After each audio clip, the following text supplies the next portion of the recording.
New book में 57 page ठीक है। ये फॉर्मेट आपको लर्न नहीं करना, मैं यही फॉर्मेट आपको बना के दूंगा रिपोर्ट पे, आपने कॉपी के अंदर बनाना है और इसका शॉर्टकट बताऊंगा और साथ में ये पढ़ेंगे कि भी इसके अंदर क्या क्या इंक्लूड और हो सकता है एक्स्ट्रा चीजें कर। तो आज मैं पूरा क्लियर कर दूंगा WNOIFOC, ठीक है। W का फॉर्मेट आपको मिल गया था अलग से, उसका क्वेश्चन अलग से आया था। इस साल चांसेस बहुत कम है कि फुल फ्लैश्ड कैश फ्लो आएगी, हो सकता है खाली ऑपरेटिंग निकालने तक बोल दे कि पूरी मत बनाओ, खाली वर्किंग नोट बना दो। वर्किंग नोट को ये नहीं बोलते वर्किंग नोट बना दो, they will say net profit before tax and extraordinary item, ये निकाल के बताओ, मतलब वर्किंग नोट की बात कर रहा है। फिर बोलेगा calculate cash flow from operating activities, ये तो पहले भी आता है, तो मतलब खाली ऑपरेटिंग से निकालना है, WN और O तक निकालना है। अगर बोलता है इन्वेस्टिंग, तो इन्वेस्टिंग खाली इन्वेस्टिंग नहीं कर सकती, लेकिन ऑपरेटिंग अगर निकलनी है तो WN और O सारा निकल होता है। मैं पूरा समझाता हूँ, पूरा फ्रेश पेज चाहिए मेरे को, पूरा का पूरा, ठीक है। डबल, हाँ डबल ले लो या सिंगल ले लो, मेरे को तो देखना पड़ेगा। अभी देखो आपको क्या कह रहा है cash flow statement, WNOIFC। W माने N माने non cash activities, non cash items, और नॉन कैश आइटम्स में दोनों आते हैं, एक्सपेंसेस भी आता है, इनकम्स भी आता है। अभी तक हम एक्सपेंसेस को क्या करते आ रहे हैं बताइए, और इनकम्स को माइनस, तो यहाँ भी वही होगा, इनकम्स को माइनस करना है, एक्सपेंसेस को ऐड करना है, पूरी कैश फ्लो में यही करना है, क्योंकि हमारे जो प्रॉफिट निकला उसको वापस से पुराने मंथ में लेके जाना, उल्टा करना है प्रॉफिट का। फिर अगर क्वेश्चन कहता है calculate cash flow from operation या फ्रॉम ऑपरेटिंग एक्टिविटीज, तो आपको यहां तक साल देना पड़ेगा, ये तीनों मिला के ऑपरेटिंग एक्टिविटी मानी जाती है। मैंने अलग अलग कर रखा है क्योंकि समझाना अलग अलग होता है, वैसे अकॉर्डिंग टू जो लॉ है, जो रूल है अकाउंटिंग का, ये तीनों इकट्ठा ऑपरेटिंग एक्टिविटी ही है, ठीक है। फिर अगर बोलता है आप कैश फ्लो फ्रॉम इन्वेस्टिंग निकाल के देखो सिर्फ, तो सिर्फ इतना बनाएंगे। अगर बोलता है कैश फ्लो फ्रॉम फाइनेंसिंग बनाओगे तो सिर्फ इतना बनाओगे। कैश का तो सी का तो आता ही है क्वेश्चन, या तो आएगा ऑपरेटिंग का या इन्वेस्टिंग का या फाइनेंसिंग का, जो हमने स्टार्टिंग में तो पहली क्लास की थी, उसी को मैं 3 पार्ट में डिवाइड करेंगे, हमने 6 में किया। वर्किंग नोट सिखा दिया आपको। वर्किंग नोट का आंसर क्या आया, net profit before interest sorry tax and extraordinary. तो वर्किंग नोट के ऊपर हेडिंग दोबारा आएगा, अक्षर दोबारा आएगा, ये हो गया कंप्लीट हो गया। वर्किंग नोट की उसकी हेडिंग मैंने सिखाई है कि वर्किंग नोट में हेडिंग भी डलेगी, फिर वो पर्टिकुलर अमाउंट डलेगा और लास्ट में जो आंसर आएगा फिर दोबारा रिपीट करोगे, net profit before extraordinary item and tax. 2 बार लिखना ही पड़ता है। कैश फ्लो स्टेटमेंट्स में 1000 हेडिंग्स आती है, 1000 हेडिंग्स, हेडिंग्स के बगैर, और जो हेडिंग होती है वही आंसर होता है, 2 बार लिखना पड़ता है, वरना कैश फ्लो नहीं। फॉर्मेट अपनी मर्जी का नहीं कर सकते, जो रूल है वैसे ही करेंगे। वर्किंग नोट हो गया। अब आपको यहाँ पे लिखना पड़ेगा cash flow statement as on, कौन सी डेट पे बनती है कैश फ्लो स्टेटमेंट, हमेशा 31 मार्च को बनती है। तो फॉर द ईयर एंडेड लिख दो, जैसे बुक में लिखा है, या एज ऑन 31 मार्च 2022 मान ले चलते हैं, ठीक है ना। अब जो आने वाला या 21 जो भी क्वेश्चन में दिया होगा, फिर आपका फॉर्मेट बनेगा, यहाँ पे लिखा जाएगा पर्टिकुलर और यहाँ पे अमाउंट। सिंपल सी बात है। आपका वर्किंग नोट का भी फॉर्मेट था, बस हेडिंग था नेट प्रॉफिट बिफोर टैक्स और एक्स्ट्राऑर्डिनरी आइटम, यहाँ पे हेडिंग दिया। अब आपने जो वहां पे आंसर निकाला वो यहाँ पे सबसे पहले यूज करना है, लेकिन यहाँ पे हेडिंग डलेगी ऐसे, 1 डाल दो, या मैं ज्यादातर ए डालता हूँ, वन बुक में 1 है, मैं ए डालता हूँ एक्चुअली, थोड़ा सा अलग अलग करते हैं। चलो अभी फिलहाल मैं इसको 1 डाल देता हूँ, बाद में तो वर्किंग नोट को डालें, मैं उसको ए डालता हूँ, उसको 1 डालता हूँ। चलो याद मर्जी कर लो, ये वो एबीसी अलग ऐड करेंगे, मैं अलग से ऐड नहीं करूंगा, मैं फाइनली इकट्ठा ही ऐड करके डाल दूंगा। सबसे आपको 3 इससे करना है कैश फ्लो, कितने से 3, ऑपरेटिंग, फाइनेंसिंग और इन्वेस्टिंग। तो सबसे पहले आप हेडिंग डालेंगे कैश, और कोशिश ये करनी है कि ये कैपिटल्स में हो ताकि हेडिंग लगे, फ्रॉम पूरा ऑपरेटिंग और इसको अंडरलाइन भी किया है। सबसे पहली हेडिंग साथ साथ लिखते रहो, जहां जो रोकना होगा बता दूंगा।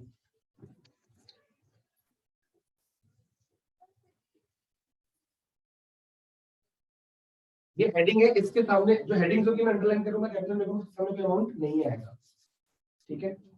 अब जो आपने वहां पे आंसर निकाला था वो सबसे पहले यहां डाल दोगे, net profit before tax and extra ordinary items. ये यहाँ पे डालोगे WN मतलब वर्किंग नोट से लिया। अब अगर क्वेश्चन बहुत छोटा सा आया तो आप जो वर्किंग नोट बनाया था ना वो यहां भी बना सकते। Cash flow from operating activity डालोगे, यहाँ पे क्या लिखोगे, वो closing surplus minus opening surplus करते कराते उसमें फायदा क्या है, बाद में नहीं बनाना, एक बार तो बनाना ही है। फायदा पता क्या है, उसमें पहले हेडिंग क्या डाली थी, नेट प्रॉफिट बिफोर, 2 बार लिखना, फिर नीचे लिखा 3 बार, फिर नीचे लिखा था कि तीसरी बार ये रहा। अच्छा, तो अगर आप वर्किंग नोट यहाँ बना देते हो मार्क्स नहीं कटेंगे, लेकिन वो कैश फ्लो ऑपरेटिंग के अंडर बनाना पड़ेगा। आप बेसिकली निकाल के रहो, ये निकाल रहे हो ना, पहले ये लिखोगे फिर ये लिखोगे, फिर इसके नीचे closing minus opening surplus provision for tax position कुछ आ करके फिर जो आंसर आएगा वो यहाँ पे इंटर कॉलम में डाल दो, ठीक है। वो दोनों ऑप्शंस आपके पास खुले रहेंगे, जब आप प्रैक्टिस करोगे भी करेंगे तो आप देख लोगे क्या आपको फिजिबल लगता है। अब वो आप डाल दोगे यहाँ पे, W हो चुका, ये टिक हो गया। वो आंसर आपने कहाँ डालना है, सीधा आप डाल दो इनर कॉलम में डालोगे, चलो आउटर कॉलम में डालो। इसमें कोई खास रूल नहीं है कि आउटर में डालना है कि इनर में डालना है, आउटर में डाल दिया। चलो W का आंसर कहाँ डाल गया, आउटर में। अब हमें पकड़ना है N, तो यहाँ पे लिखी जाएगी अगली हेडिंग, ये हेडिंग है, याद रखना, adjustments for non cash items लिख दो। नॉन कैश मतलब ये भी लिखते हैं, non cash and non operating, दोनों का मतलब अलग अलग होता है जी, इसको भी अंडरलाइन करना है क्योंकि ये हेडिंग है, लेकिन ये सब हेडिंग है तो ऐसे मैं कोई अभी वो नहीं डाल रहा, ABC नहीं डाल रहा, जितना बच सकते हो फॉर्मेट को याद करने से बचो, अपना काम करो। अब कौन बताएगा कि नॉन कैश क्या होता है, नॉन ऑपरेटिंग क्या होता है। पहले नॉन कैश मतलब जो ट्रांजैक्शन जिनमें कैश का इन्वॉल्व नहीं होता, कोई एग्जांपल दो। नहीं, वो बैंक और कैश एक ही बात है, नहीं वो तो करंट एसेट हो गया, ऑपरेटिंग में आएगा। गुड्स आ गया ना, करंट एसेट है, क्रेडिटर भी करंट एसेट है, करंट लायबिलिटी है। कोई ऐसी आइटम जो नॉन कैश की है, गिफ्ट्स कंपनी का गिफ्ट से क्या मतलब, इकोनॉमिक्स थोड़ी पढ़ रहे हैं हम, तो कंपनी पढ़ रहे हैं। कैश फ्लो में कैश का आइटम में नॉन कैश आइटम कोई होती है, जब हम क्या कर रहे हैं, हम कैश फ्लो निकालेंगे, कितना पैसा आया, स्टार्टिंग में कितना पैसा था, लास्ट में कितना पैसा क्वेश्चन में दिया होगा, हमारा आंसर भी मतलब क्वेश्चन में दिया होगा, ऑटोमेटिकली दिया होगा। बट पूरे साल का ये item profit and loss account, जब ये प्रॉफिट निकाला था ना, कुछ ऐसी आइटम्स हमने P&L अकाउंट्स में या ट्रेडिंग अकाउंट डाल दी थी जो नॉन कैश थी, या तो हमने वो ऐड की थी या वो हमने सब्ट्रैक्ट की थी। और कुछ आइटम ऐसी थी जो नॉन ऑपरेटिंग थी। नॉन ऑपरेटिंग का मतलब हमारे बिजनेस से रिलेटेड नहीं है, लेकिन हमारा प्रॉफिट बढ़ गया, कोई फालतू का रेंट आ गया, FD का इंटरेस्ट आ गया, कमीशन रिसीव्ड होगी जो बिजनेस से लेकर नहीं है, मशीनरी बेच दी। पर ये कैश आइटम्स है कि नॉन कैश है, कैश है पर नॉन ऑपरेटिंग है, वो भी यहाँ आएंगी। कैश है पर नॉन इन ऑपरेटिंग है। अब जब P&L अकाउंट बनाया था तो उसमें डेप्रिसिएशन डाली थी, वो नॉन कैश आइटम है। डेप्रिसिएशन कैश में देते हैं, वो तो खाली एसेट की वैल्यू में गिरावट हुई है, सारे प्रोविजंस तो पैसा दिया वो कैश मिलना था, वो तो कम हो गया ना। कौन सा पैसा मिल रहा था, डेप्रिसिएशन माइनस भी तो कर देते हैं वैल्यू, तो पैसा थोड़ी मिलता है। वो 1 लाख रुपए का एसेट था, अगले साल बैलेंस शीट में उसको 10,000 का 9,000 लिख दिया। हाँ। कौन सा पैसा मिला उसको, दिए किसी को पैसे? अरे नहीं, समझ के दे रहा हूं, समझ रहे। हाँ मैं कह रही हूँ, जैसे सपोज जब इससे हमको क्वेश्चन करते हैं कि उसने वो रीसेल करी, तो अगर वो रीसेल वो 5 साल बाद करेगा तब वो एसेट बिक गया, वो नहीं। अभी इस साल आपने एसेट लिया था 1 लाख रुपए का, या आपके पहले से चल रहा है, बैलेंस शीट में शो हो रहा है 1 लाख रुपए, उसका डेप लगाया 10,000 रुपए, अगले साल शो कर दिया 90,000, वो 10 लाख किसी को दिया, 90,000 किसी को दिया, 1 लाख किसी को दिया, नॉन कैश आइटम। प्रॉफिट कम हुआ इससे, 10,000 प्रॉफिट कम किया कि नहीं किया, नॉन कैश आइटम। ये एक नॉन कैश आइटम। पेटेंट में गिरावट होगी, सारे कैश provisions, गुडविल गिर गई, नॉन कैश आइटम, सारी प्रोविजंस, लेकिन प्रोविजन यहाँ नहीं होते। प्रोविजन फॉर टैक्स कहाँ ली हमने, वो वर्किंग वर्किंग नोट को, प्रोविजन डेप का लेंगे क्या, अगर डेपोजिशन किया है। मैं लिखवा दूंगा सारी आइटम। पहले समझो कि सर नॉन कैश वो आइटम है जो हम पे या रिसीव नहीं करते, बट वो हमारे प्रॉफिट को कम या ज्यादा कर देती है। अगर कोई ऐसी नॉन कैश आइटम है जो प्रॉफिट को टच नहीं करती, वो मत डालो। जिससे प्रॉफिट कम हुआ था उस टाइम, जो हमने पहले 11th क्लास में पीएनएल अकाउंट में डाली थी नॉन कैश आइटम, वो अब यहाँ पे जो वहां प्लस की थी या माइनस करेंगे, जो वहां पे माइनस किया प्लस करेंगे, उल्टा करेंगे। दूसरी बात, नॉन ऑपरेटिंग आइटम वो कैश भी हो सकती है, जैसे कमीशन रिसीव्ड, रेंट रिसीव किसी और चीज का, मेरे बिजनेस का नहीं, पर वो तो कैश आइटम है ना, पर वो नॉन ऑपरेटिंग है, मेरे बिजनेस की तो नहीं है क्या, मेरे लेकिन मेरे बिजनेस का प्रॉफिट मैंने बढ़ा दिया उससे, उसको भी साइड करो, हटानी है और ऐड करनी है। यस, इसमें बैड डेट्स आ सकते हैं। बैड डेट्स तो हमारा नुकसान, वो भी तो पैसा कम हुआ, अच्छा, पैसा कम हुआ। ठीक है। अभी मैं सारे लिखवा रहा हूँ। अब करना क्या है, कुछ एग्जांपल यहाँ पे लिखवा दूंगा, बुक में देखो क्या क्या हो सकता है। ऐड, सबसे पहले आप ऐड लिखोगे। ऐड में कौन सा होता है, नॉन कैश कौन सी आइटम्स होगी, एक्सपेंसेस। हेडिंग नहीं डालनी, डायरेक्टली ऐड करना है। मैं ब्रैकेट में लिख रहा हूं, मतलब ये हेडिंग नहीं डालनी। एक्सपेंसेस ऐड किए जाते हैं और थोड़ा सा दूर करके इनकम्स क्या की जाती है, लेस। यहीं पे लिख देता हूँ। अब आप बोलोगे सर इतने से क्या आपको लगेगा, तो यहाँ पे डाल दो अपनी बुक का पेज नंबर, क्या है 5.56 है 7 है, 7 है। ठीक, जिसका जो सा भी है। अब वहां पे आप लोग चेक करो नॉन कैश आइटम्स दी हुई है कि नहीं। नॉन कैश बिल ऐड देखो, डेप्रिसिएशन ऐड हो रही है कि नहीं हो रही। हाँ जी। फिर गुडविल, पेटेंट्स, ट्रेडमार्क, एमोर्टाइज को अंडरलाइन कर दो। एमोर्टाइज का मतलब क्या होता है, क्या होता है एमोर्टाइज का मतलब, गिर गया, रिड्यूस्ड, डिक्रीज्ड। गुडविल सिर्फ जो घटती है, पेटेंट, ट्रेडमार्क, कॉपीराइट जो घटता है वो यहाँ पे आएगी, अगर बढ़ती है तो यहाँ पे नहीं आएगी,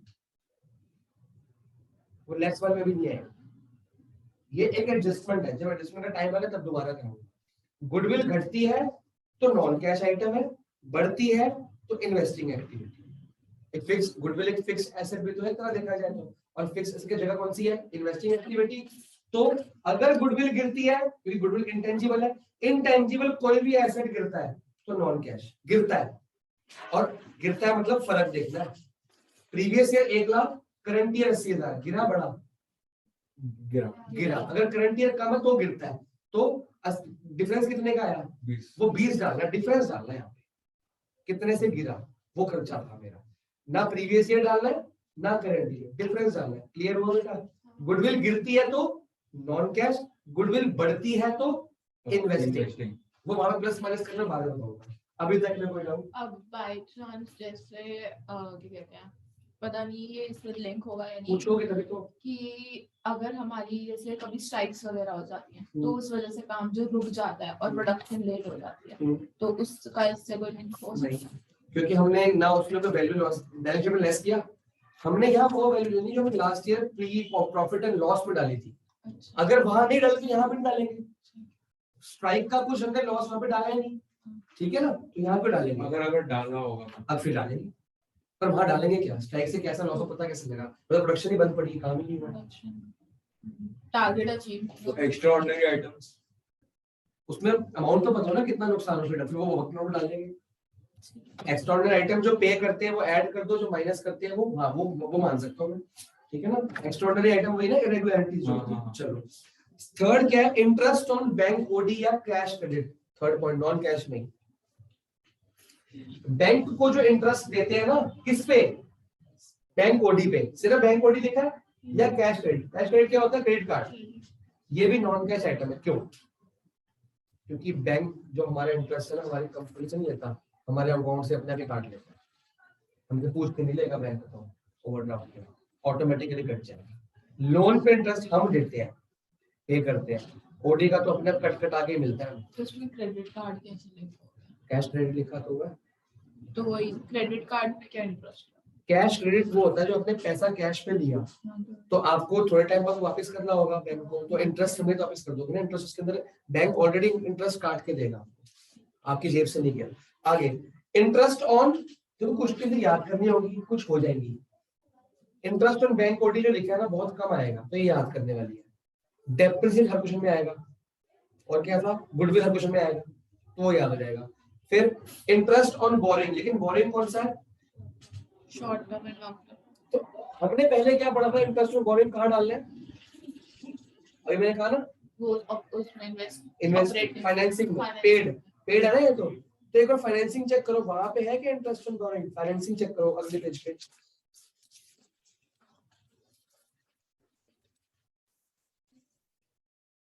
ये शॉर्ट टर्म और लॉन्ग टर्म दोनों लिखी है ना यहाँ पे, शॉर्ट टर्म वाली आएगी, लॉन्ग टर्म वाली फाइनेंसिंग में आएगी, और शॉर्ट टर्म वाली पता कहाँ पे आएंगी आपकी, इधर आएंगी ऑपरेटिंग के अंदर।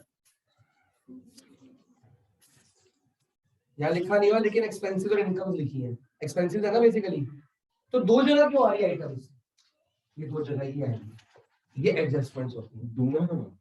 जैसे गुडविल मैंने बोला, कई आइटम्स दो जगह आएगी, वो जब उसका एडजस्टमेंट आएगी मैं लिखवा दूंगा, जो दो जगह, इंटरेस्ट ज्यादातर दो जगह आता है, प्रोविजन फॉर टैक्स दो जगह आता है, एक टैक्स पेड एक टैक्स मेड, प्रपोज डिविडेंड भी दो जगह आता है, प्रपोज डिविडेंड भी दो जगह आता है, ठीक है। इसी तरह के आइटम्स हैं, इसमें ये भी लिखा है, increase in provision for doubtful debts, लिखा है कि नहीं लिखा, लिखा कि नहीं लिखा, डाउटफुल डेट्स के पैसे देते हैं कभी, दो माइनस कर देते हैं बैलेंस में, काले काले लिखना ही तो है, खाली जो लिखते हैं देते नहीं है वो हो गया।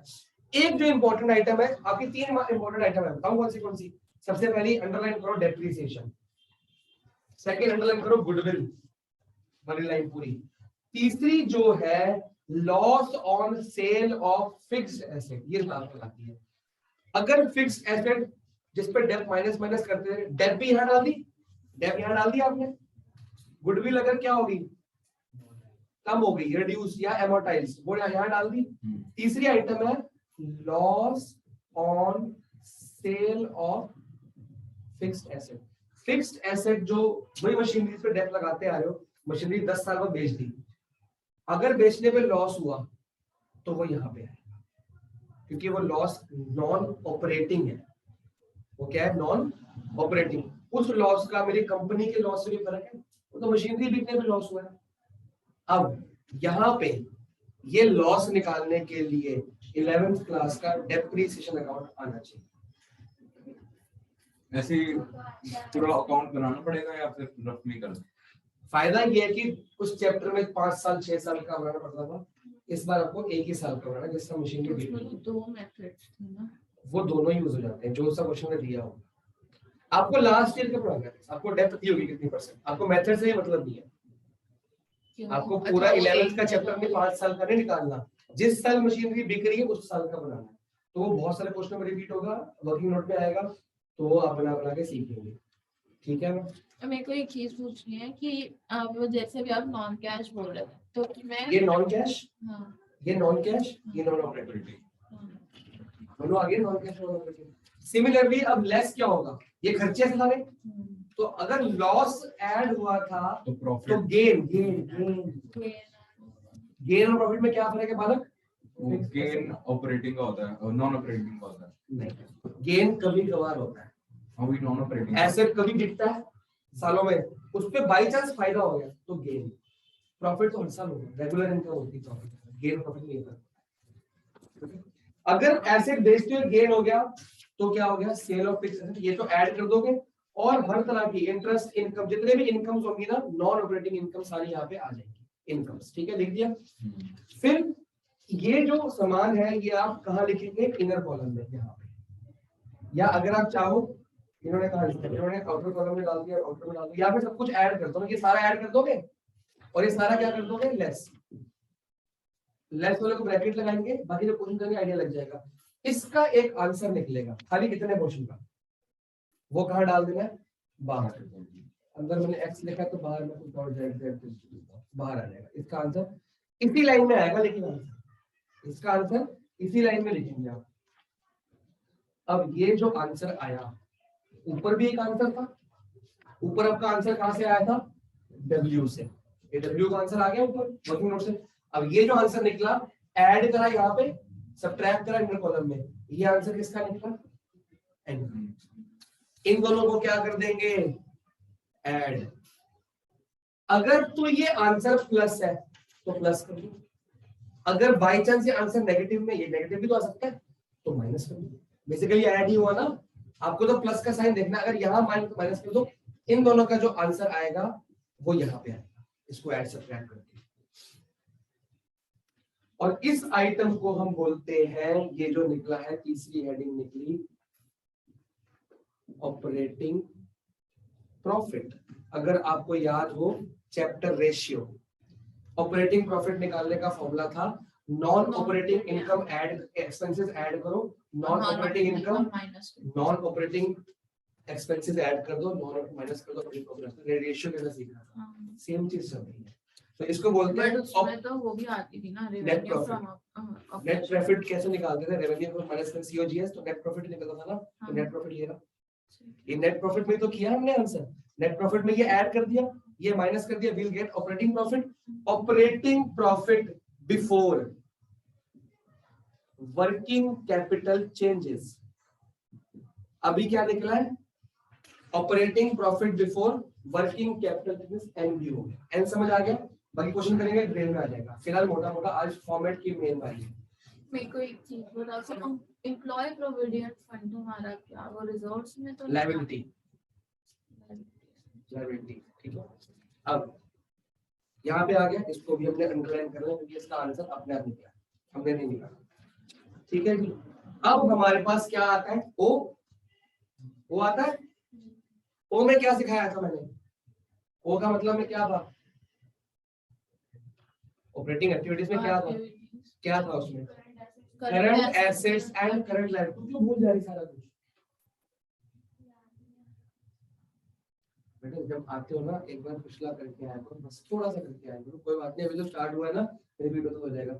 ऑपरेटिंग एक्टिविटीज क्या थी, current assets and current liabilities. मैंने सिखाया था कुछ पूरे कैश फ्लो के लिए, लायबिलिटी बढ़ती है तो बढ़ा दो, घटती है तो घटा, सेम चलता है। एसेट बढ़ता है तो, क्योंकि एसेट बढ़ना मतलब ऐसे खरीदा पैसा गया, घटा दो, ठीक है। कैश फ्लो आउटफ्लो होगा ना एसेट बढ़ने से, तो यहाँ पे सिर्फ क्या आएगा, करंट एसेट।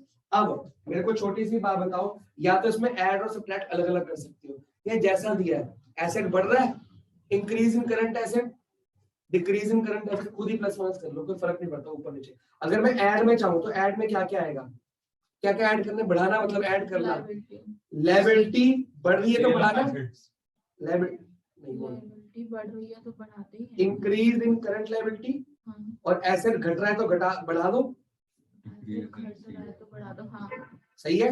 एसेट घट रहा है तो बढ़ा दो, लायबिलिटी बढ़ रही है तो बढ़ा दो। लेस क्या होगा, वो decrease in CL, increase in CL, increase in CA, decrease in CL. अब सीएसीएल क्या क्या होते हैं, कैश और बैंक मिलेगा कोई भी इसमें, stock, debtor, creditor, bill payable, bill receivable, trade receivable, trade payable वगैरह वगैरह।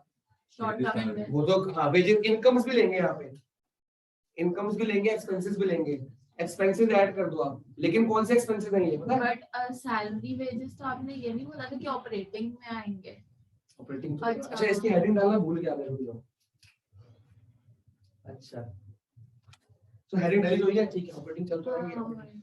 तो एक्सपेंसेस कौन से, पता है कौन से एक्सपेंसेस, ऑपरेटिंग वाले, नॉन ऑपरेटिंग के ऊपर माइनस कर दिए ना, ऐड कर दिए, ऑपरेटिंग एक्सपेंसेस ऐड कर दो, माइनस करने हैं ऑपरेटिंग एक्सपेंसेस, एक मिनट, हाँ माइनस करने हैं, उल्टा करना है, इनकम्स है, इनकम्स को ऐड करो, पैसा आ रहा है ना इनकम से, कैश फ्लो में पैसा आ रहा है, और ऑपरेटिंग एक्सपेंसेस क्या करने हैं, सब्ट्रैक्ट करने, ये भी आना है, साथ में लिख लो। ऑपरेटिंग कौन से एक्सपेंसेस इनकम होते हैं, जो हमारी फर्म के रेगुलर खर्चे होते हैं, वेजेस, सैलरीज वगैरह वगैरह, प्रीपेड एक्सपेंसेस, आउटस्टैंडिंग इनकम्स वगैरह वगैरह, ठीक है। एक बार जरा बुक के अंदर जरा इसकी जो डिटेल लिखी हुई है ना सारी, ऐड क्या क्या हो रहा है, लेस क्या क्या हो रहा है, सारा पढ़ो। अच्छा आपको हेडिंग नहीं डालनी है सीए, आपको डायरेक्ट लिखना है decrease in stock, increase in bill receivables, ऐसे लिखना है, उस ऐसे का नाम लिखना है, सीए सीए नहीं लिखना आपने, ये मैंने छोटा कर दिया, बुक के हिसाब से बहुत बड़ा बन जाता वरना। एक बार रीड कर लो कि सारे करंट एसेट, लायबिलिटीज, इनकम्स और एक्सपेंसेस ऑपरेटिंग वाले कौन से दे रखे हैं।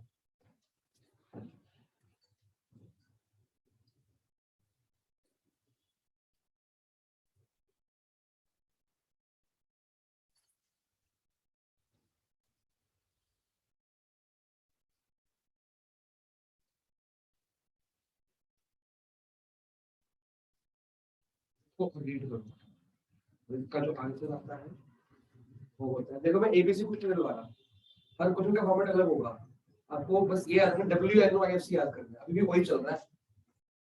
जो याद करने वाले हेडिंग्स है ना वो ये है, ऑपरेटिंग, इसको क्या बोलते हैं, operating profit before working capital changes, इसको क्या बोलते हैं, कैश जनरेटेड फ्रॉम ऑपरेशंस। अब यहाँ पे देखो, ये यहाँ पे डाल दोगे ऐड, ये लेस, अब इसका जो आंसर आएगा वो बाहर आएगा ना। सर अगर ऑपरेटिंग प्रॉफिट निकालने को आएगा तो हम इसके ऊपर तक जाएंगे। ऑपरेटिंग प्रॉफिट बता, अभी वहां तक पहुंचेंगे, अभी ऑपरेटिंग प्रॉफिट नहीं आया। ऑपरेटिंग प्रॉफिट की ऑपरेटिंग एक्टिविटी क्या है, ऑपरेटिंग प्रॉफिट WNO वाला, अभी वो पूरा नहीं हुआ ना कंप्लीट, आपको ये बोलेगा cash flow from operating activity बोलेगा, और अगर ये बोलेगा operating profit before working capital changes तो यहाँ तक। ऑपरेटिंग प्रॉफिट अलग बात है, ऑपरेटिंग एक्टिविटी अलग बात है, एक्टिविटी आती है। ठीक है, और ये जो ओ है ये एक्टिविटी, प्रॉफिट नहीं है। अभी क्या निकला, कैश जनरेटेड फ्रॉम ऑपरेशंस, क्या निकला, कैसे निकला, यहाँ से z z z, अगर ये माइनस में तो फिर इसको माइनस कर देना, प्लस में तो प्लस में, दोनों ऑप्शन है। अब जो ये z z z निकल गया अंकल, इसमें करना क्या है, हमने वहां पे टैक्स मेड किया था, ऐड टैक्स मेड या प्रोविजन फॉर टैक्स में करंट ईयर का किया था, यहां पे होगा लेस, लेस वहां पे ऐड किया था, यहाँ पे होगा लेस टैक्स। तो क्या कहते हैं, अब इसको यहाँ पे टैक्स भी कहते हैं और इसको टैक्स पेड भी कहते हैं। नहीं, बट वो करंट ईयर का ही होगा, प्रीवियस ईयर, वहां पे करंट ईयर था, वो टैक्स मेड था, ये प्रीवियस ईयर है, ये टैक्स पेड है। और ये एडजस्टमेंट है, ये डिटेल में पूरी क्लास लगी है इसकी, प्रोविजन फॉर टैक्स की पूरी क्लास लगी है। फिलहाल अब विदाउट एडजस्टमेंट करा रहा हूँ, तो वो करंट ईयर, ये प्रीवियस ईयर। अब यहाँ पे ना एक वर्ड लिखना है, नेट। नेट मतलब होता है नेट ऑफ रिफंड, लिख लो। नेट ऑफ रिफंड मतलब अगर कोई रिफंड है ना, उसमें रिफंड क्या करते थे आप, नीचे लेस करते थे, लेस रिफंड ऑफ टैक्स। तो ये जो रिफंड होगा ना, नेट करके मतलब माइनस करके फिर लिखना है पेड। रिफंड वहां भी माइनस हुआ था, यहाँ भी माइनस हो जाएगा दोबारा से, तो उसका इफेक्ट क्या हो गया, नील।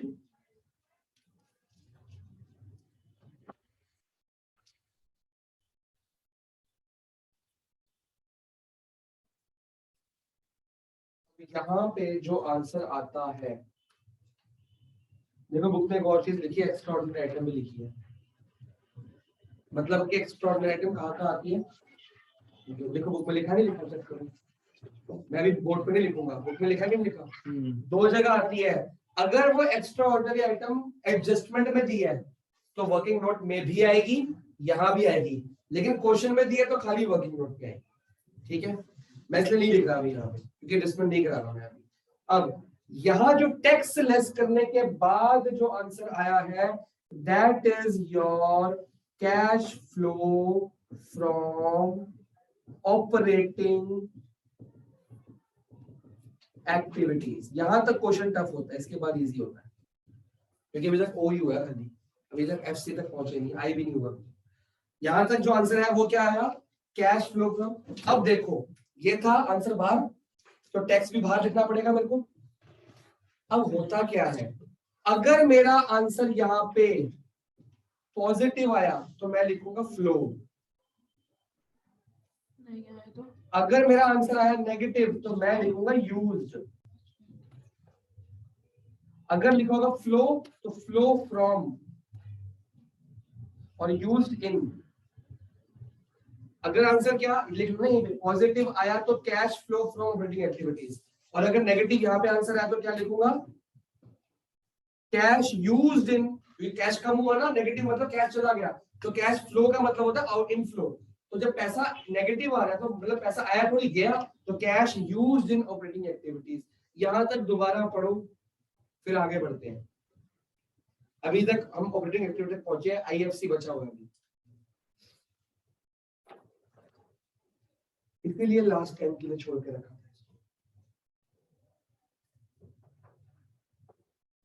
अभी मैंने मना किया था, क्योंकि नेगेटिव आया तो यूज्ड इन क्या लिखेंगे फिर,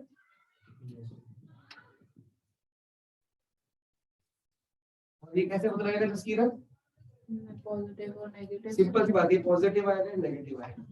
अच्छा नंबर 3, इसको भी अंडरलाइन करना पड़ेगा। नंबर 3 में क्या आएगा? कैश फ्लो फ्रॉम, मतलब ऊपर फ्लो ही आएगा क्योंकि पहले नहीं पता। Cash flow from financing activities.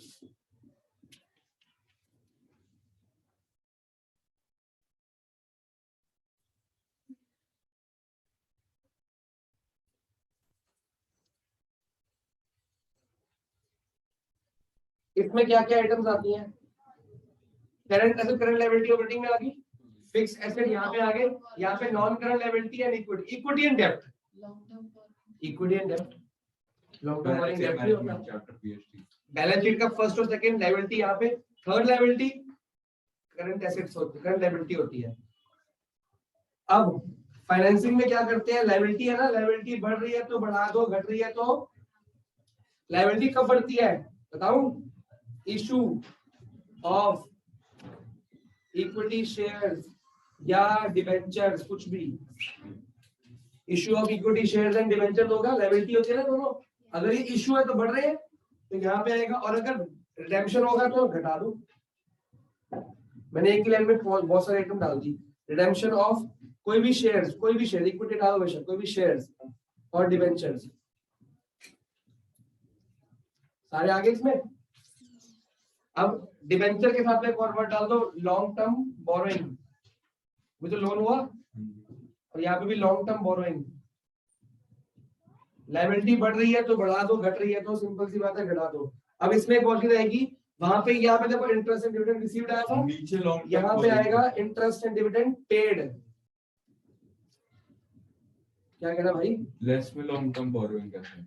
भाई इशू, अगर लोन लिया तो यहाँ पे, लोन दिया तो यहाँ पे वापस किया, वापस किया, रिडेम्पशन है, रिडेम्पशन वापस किया। जो लोन लिया था वही वापस कर दिया, लायबिलिटी कम होगी। लोन दिया नहीं, लोन दिया तो यहाँ पे आता है, लोन लिया है वही वाला वापस कर दो, रिडेम्पशन। जो शेयर्स इशू किए थे वही रिडीम कर दो। इंटरेस्ट एंड डिविडेंड पेड यहाँ पे आएगा, और बाय बैक शेयर वगैरह छोटी मोटी बहुत सारी आइटम्स हैं, वो सब यहीं पे आ जाएगा। ठीक है, एक यहाँ पे एक चीज आती है, पेमेंट ऑफ इंटरिम डिविडेंड।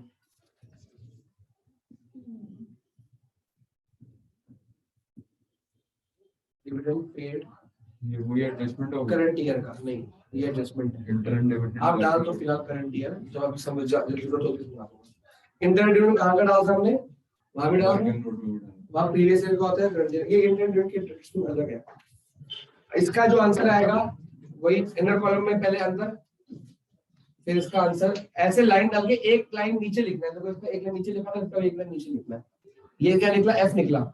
यहाँ क्या लिखेंगे? कैश, वही फ्लो फ्रॉम या यूज्ड इन फाइनेंसिंग एक्टिविटी। ऊपर लिख तो तो यहाँ भी लिखा था, यहाँ भी लिखा था। ये हेडिंग है, ये आंसर है। हर हेडिंग दो बार आती है भाई साहब, अंडरलाइन भी होती है। कितनी बार लिखना है कैश फ्लो और यूज्ड है?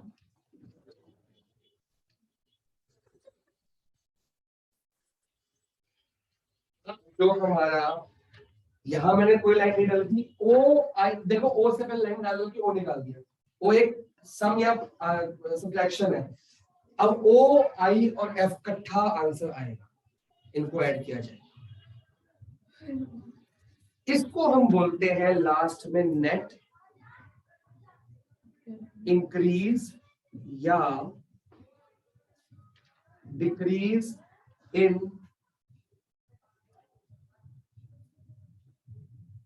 Cash and cash equivalent. इसको कैश फ्लो बोलते हैं। तो यहाँ पे ओ आई एफ सी के बाद आएगा ना, आई भी हो गया, एफ भी हो गया, अभी सी बाकी है ना। ओ I F C, O I F हो गया। ये ऊपर नहीं मत कर रहा कि हमको मन किया, हमको एफ पहले मिल गया, एफ पहले लिख दिया हमने, ऐसे मर्जी नहीं चलती यहाँ पे। अब ये जो इन तीनों का आंसर आएगा, इसके ब्रैकेट में लिखा हमने क्या किया, ओ प्लस आई प्लस एफ। ये नेगेटिव भी आ सकता है, पॉजिटिव भी हो सकता है। अगर नेगेटिव है तो डिक्रीज, पॉजिटिव है तो इंक्रीज, जो भी आ रहा है वही लिख दो। ठीक है, ये आपका बड़ा बड़ा सा आंसर आ जाएगा, ट्रिपल जेड। अब सी बचा, सी बचा तो अभी सी, ये तो अभी निकला है, सी डालेंगे अभी। अब पूरा 2 पेज भर दिए मेरे। अभी तो क्वेश्चन ही नहीं कराया मैंने, अभी तो फॉर्मेट है। मैं आपको बोल रही लर्न, मैंने मतलब क्या बोलेगी ये लर्न कर लो बेटा, कर लोगे फिर लर्न। अभी तो मेरे को यही बोला मेरे सर ने, कराया नहीं, ये तो पता नहीं क्या करा है बेटा। अभी तो मैंने फॉर्मेट बनाया है, क्या क्या ऐड होता है क्या सब है। जब इसके क्वेश्चन करेंगे ना तो आपको आएगा। तभी मैं पहले दो क्लासेस क्वेश्चन सिर्फ विदाउट एडजस्टमेंट कराऊंगा, फिर एक एडजस्टमेंट 2 एडजस्टमेंट हर क्लास में कराऊंगा, तब जाके चैप्टर कंप्लीट होगा। चैप्टर बड़ा है, टाइम लेता है। चीज बताओ, ये करने के बाद होगा क्या? मतलब अभी आंसर निकलेगा, उस आंसर का उससे मार्क्स मिलेंगे। बढ़ते हैं आगे। अब यहाँ पे निकला नेट इंक्रीज या डिक्रीज किसमें, कैश एंड कैश इक्विवेलेंट। अब यहाँ पे आपके जो सी आइटम होते हैं ना, सी आइटम्स डिवाइड मैंने 4-5, cash in hand, cash in bank, current investment, marketable security, short term deposits, ये सब चीजें। तो शॉर्ट टर्म इन्वेस्टमेंट भी तो डिपॉजिट्स इन्वेस्टमेंट एक ही बात होगी ना। वो सारी चीजें वो आपको 2 दी होंगी, एक प्रीवियस ईयर की है। तो आपको क्या कर देना है, ऐड कर देनी है सारी जो कैश आइटम्स थी ना, याद है जो लिखवाई थी सी वाली, सारी कैश आइटम जो क्वेश्चन में देखो लिखी हुई है, चेक कर लो। Cash in hand, cash at bank, short term deposit, current investment और मार्केटेबल सिक्योरिटी, ये सारी नहीं दी होंगी, 2 दी होंगी। वो सारी का क्या कर दोगे यहाँ पे ऐड। लेकिन कौन से बैलेंसेस करने हैं, यहाँ पे लिखो ब्रैकेट में current year. Opening balance, opening previous year होता है, मैं तो ऐसे ही बोला था, मेरे को लगा या प्रीवियस ईयर लिख लो। इसको ऐड कर दोगे किसके अंदर, सबको इनर कॉलम में क्या करोगे, ऐड। कोई लेस नहीं करना यहाँ पे, कोई लेस नहीं करना यहाँ पे, ठीक है, कुछ भी लेस नहीं करना। जब ऐड करके आउटर कॉलम में डालोगे ना, फिर वो इस जेड से ऐड होगा। फिर जो हमारा आंसर आएगा ना, वो क्वेश्चन में हमने कैश कौन से लिए, ओपनिंग वाले, कैश क्लोजिंग वाले भी दिए होंगे, वो आंसर है। क्या है आपने कौन सा कैश लिया, प्रीवियस ईयर का ना, करंट ईयर का भी तो होगा। तो हमारा जो हमें दिया होगा वही तो आएगा आंसर। तो जब आंसर दिया होगा तो निकालना क्यों है? बेटा आपको पूछा गया कि पूरे साल आपको पता है कि स्टार्टिंग में कितना पैसा था, ये वाला, ये ओपनिंग बैलेंस है ना, स्टार्टिंग में कैश कितना था, ये साल के एंड में कैश कितना है, ये यहां से यहां पहुंचने के बीच में कहां से पैसा आया था और कहां से पैसा गया था, वो बताना है, कैश फ्लो बताना है। आपने पूरा बता दिया कहां से आया था और कहां गया था। देखो जी हमने पूरा बता दिया, हमारा पूरे साल में पैसा इतना बढ़ा, इंक्रीज इतना हुआ, स्टार्टिंग में इतना था, उसमें इतना आ गया, अब इतना है। क्लियर हुआ? स्टार्टिंग में मेरे पास 10 रुपए थे, पूरा साल बढ़ा के 8 रुपए का आंसर आया, अब बुक में 18 रुपए आंसर दिया होगा। अब यहाँ पे लिख दिया, ऐड कर दी, यहाँ पे कोई ऐड सब्ट्रैक्ट नहीं लिखना, यहाँ पे सिर्फ लिखना है कैश एंड कैश इक्विवेलेंट। अब यहाँ पे बहुत सारे होंगे, cash in hand, cash at bank, वो सब इनर कॉलम में ऐड कर दूंगी और आपका आउटर कॉलम में आंसर पहले से पता होगा। सारे कौन से लेने आपने, ये सबसे अच्छा लगा मेरे को, क्लोजिंग बैलेंस या करंट ईयर कह दो। अगर आपका आंसर अच्छा, तो ये सबसे खतरनाक ये होता है, क्यों करना है, क्योंकि जब करा के यहाँ निकालते हो ना, वो क्वेश्चन में कुछ और भी होता है। ये बैलेंस शीट मैच, अरे तो मैम तो यही देखेगी ना, ये लिख के आगे बढ़ो। ये लड़की बहुत स्मार्ट है मैम ना, ये नहीं देखेगी मैम आपका ये और ये देखेगी, ये आंसर सही होगा तभी तो ये सही होगा। मैम के पास एक ओ पढ़ा होगा, एक आई पढ़ा होगा, एफ पढ़ा होगा। अगर आपका ओ आई और एफ सही है तो ये पक्का सही है, ये तो क्वेश्चन में गिवन है, ये भी क्वेश्चन में गिवन है। मतलब ये गलत है तो पूरा क्वेश्चन में कुछ गलत है। अगर ये गलत है तो पूरे क्वेश्चन में कहीं गलत है, कहां ढूंढोगे? मोस्ट ऑफ द टाइम होता क्या है, नहीं, मोस्ट ऑफ द टाइम क्या होता है, ये आंसर आ जाता है, 90% ये आंसर आ जाता है, पर ओ आई एफ सी गलत आता है कई बार, फिर भी आंसर ठीक आ जाता है। पता है क्यों? हाँ, वो कैश फ्लो में क्या है कि मैक्सिमम एडजस्टमेंट्स एक बार ऐड होती है, एक बार सब्ट्रैक्ट। अगर कोई एडजस्टमेंट आपने नहीं ली या कुछ गलत रिकॉर्डिंग कर दिया, कैप्शन गलत कर दी, तो वही नंबर तो ऐड किया, वही सब्ट्रैक्ट किया, तो उसका इफेक्ट तो नहीं होगा, आंसर फिर भी सेम ही आएगा, लेकिन गलती यहाँ होगी। तो कैश फ्लो में अलग ही एजेंडा चलता है। बिल्कुल नहीं सर, फॉर्मेट की तो पूरे मार्क्स मिलेंगे ना आपको। इतना बड़ा क्वेश्चन नहीं आता बेटे, फुल आपका फॉर्मेट है, फिर भी 15 नंबर से कम नहीं आना चाहिए। ये मैक्सिमम 12 मार्क्स का आया आज तक, जब भी आया 8 का लास्ट ईयर आया था। 8 के मैं छोड़ा हूँ आप मेरी बात समझ नहीं रहे, आप मेरी बात समझ नहीं, मगर सुन नहीं रहे, ये पूरा थोड़ी आता है। अगर खाली एक करंट एसेट हुआ एक इन्वेस्टिंग हुई, एक फाइनेंसिंग हुई, 3 मार्क्स ही तो है। सोचो ना, आपको मैंने सारी पॉसिबिलिटीज दिखाई, सारा कुछ थोड़ी आ जाएगा। छोटा सा क्वेश्चन होगा, 2 एडजस्टमेंट होगी, 6 नंबर का क्वेश्चन बन जाता है। ये थोड़ी कि पूरे करना है, पर सिस्टम ये है, W निकलेगा, N निकलेगा, O निकलेगा, I निकलेगा, F निकलेगा, OIF का ऐड होगा, फिर ये निकलेगा OIF का, उसमें ओपनिंग ऐड कर दो, कैश, क्लोजिंग कैश आपका आंसर निकलेगा। ठीक है जी, अब करते हैं क्वेश्चन। है क्या भाई फिर देख रहा था कि जवाब